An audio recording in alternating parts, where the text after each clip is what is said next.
Media के सभी साथी बैठ जाएं। आज हम लोग जुटे हैं, ये मामला है बैंक ऑफ इंडिया से संबंधित। हमारे साथ मां मुंडेश्वरी मोटर्स प्राइवेट लिमिटेड के प्रमोटर हैं। मैं इनका सीए हूं, कुणाल किशोर। आज जो हम लोग बात करने वाले हैं, जो आपके समक्ष हम रखना चाहते हैं, बैंक ऑफ इंडिया के द्वारा जो अभी इस पूरे मामले में जो कार्य किया गया है वो तर्क संगत नहीं लगता है। हमारा मानना है कि बैंक ऑफ इंडिया के उच्च अधिकारी को इस मामले में संज्ञान लेना चाहिए और इस पर त्वरित कार्रवाई करनी चाहिए। आपको शुरू से मैं बताता हूँ। एक गया में एक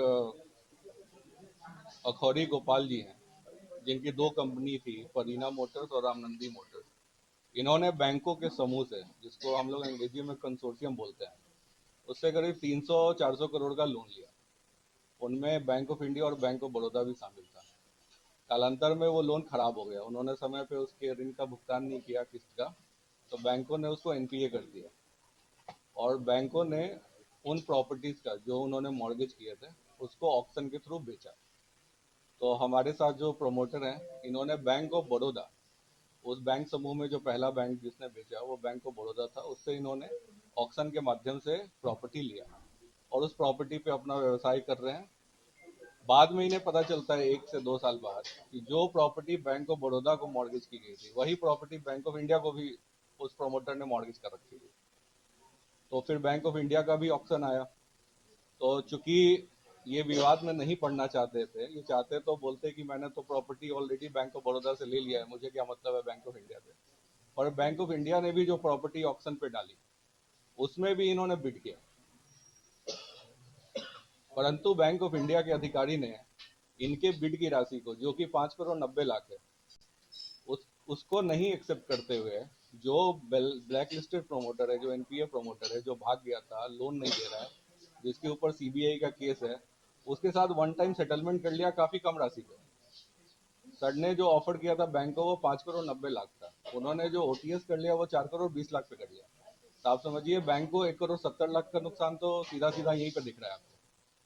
तो ये पूरा मामला है। अब इससे दिक्कत क्या हो रही है कि अगर वो संपत्ति उनको चली जाती है तो वो संपत्ति इनके पास पहले से है बैंक ऑफ बड़ौदा की वजह से, तो ये पूरा मामला डिस्प्यूट में पड़ जाएगा। तो जब बैंक ऑफ इंडिया ने ऑक्शन के लिए आगे बढ़े तो वो डीआरटी में केस चल रहा था। डेट रिकवरी ट्रिब्यूनल एक कोर्ट के माफिक होता है, जैसे आपका हाई कोर्ट है वैसे वहाँ पे जजेस बैठते हैं। उन्होंने इस पर संज्ञान लिया और डीआरटी ने ऑक्शन में डाला था, बैंक ने ऑक्शन में नहीं डाला था, कोर्ट ने ऑक्शन में डाला था। और अभी आपको हम लोगों ने कोर्ट का ऑर्डर भी दिया है, उसमें रिकॉर्ड पे उन्होंने लिया है कि 2 बिड उनको सबमिट हुआ था।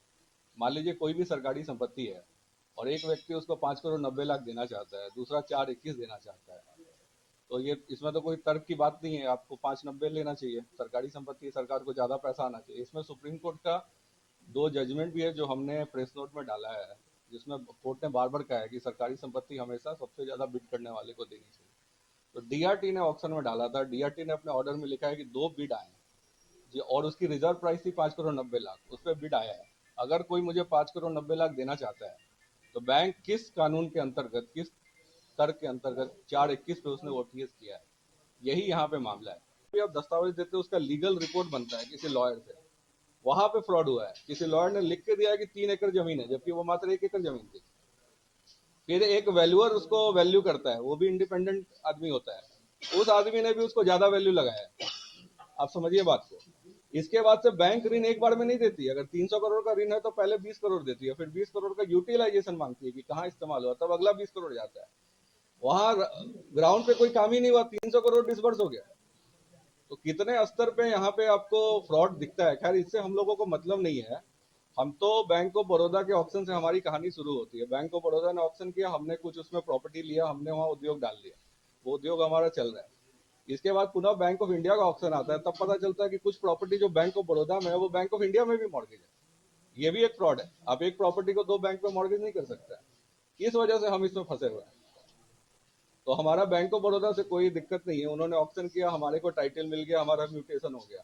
अभी बैंक ऑफ इंडिया जो मॉर्गेज जो ऑप्शन की है उसमें हम बिड किए केवल इसलिए ताकि हमारा ये सारा मामला सल्टा आ जाए। हम हमारे को जो वो जमीन पूरी मिल जाए और हम अच्छे से अपना उद्योग का काम करें। सर काफी बड़े उद्योगपति हर साल 100-200 करोड़ का प्रोजेक्ट लाते रहते हैं, जो रांची में रहते हैं परंतु बिहार से ही जुड़े हुए हैं, यहीं के हैं। तो हर साल 100-200 करोड़ का कुछ ना कुछ प्लानिंग, कभी होटल, कभी राइस मिल, कभी कुछ डालते हैं। तो इसलिए हम लोग जमीन लेते हैं उस पर उद्योग डालने के लिए। तो हमारा मानना है कि बैंक के नीचे स्तर के जो अधिकारी हैं उनकी संलिप्तता है। अभी हमारे पास कोई साक्ष्य नहीं है तो हम इससे ज्यादा नहीं बोलना चाहेंगे। इसीलिए हमारा आग्रह है कि जो सबसे शीर्ष अधिकारी हैं, जो टॉप पे हैं, मैनेजिंग डायरेक्टर हो गए, सीईओ हो गए, इनको हस्तक्षेप करना चाहिए, क्योंकि यहाँ सीधा सीधा पब्लिक का नुकसान है। हम 5 करोड़ 90 दे रहे हैं, कोई जन 4 करोड़ 21 दे रहा है, और उस जन का पूरा ट्रैक रिकॉर्ड डूबियस है। इमेजिन कीजिए कि वो कल को फिर भागेगा, और आज के दिन भी वो फरार है, एब्सकॉन्डिंग है पेपर पे। आपको हमने जो केस दिया, आप देखिए सीबीआई के केसेस है। आपको पता होना चाहिए, अगर 10 करोड़ से ऊपर का कोई भी ऋण खराब होता है तो सीबीआई उस केस को टेकअप कर लेती है, और यहाँ 400 करोड़ का मामला है।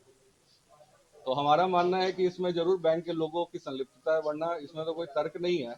ये 421 के ऑफर को आप एक्सेप्ट कर रहे हैं, 590 को रिजेक्ट कर रहे हैं। और 590 ऐसा नहीं है कि हमने कोई एक दिन के लिए दिया, वो ऑफर हमारा अभी भी वैलिड है, आज के दिन हम दे रहे हैं। सर की कंपनी है, मोटर्स की कंपनी है, हम लोग बड़ा होटल डाल रहे हैं अभी औरंगाबाद में।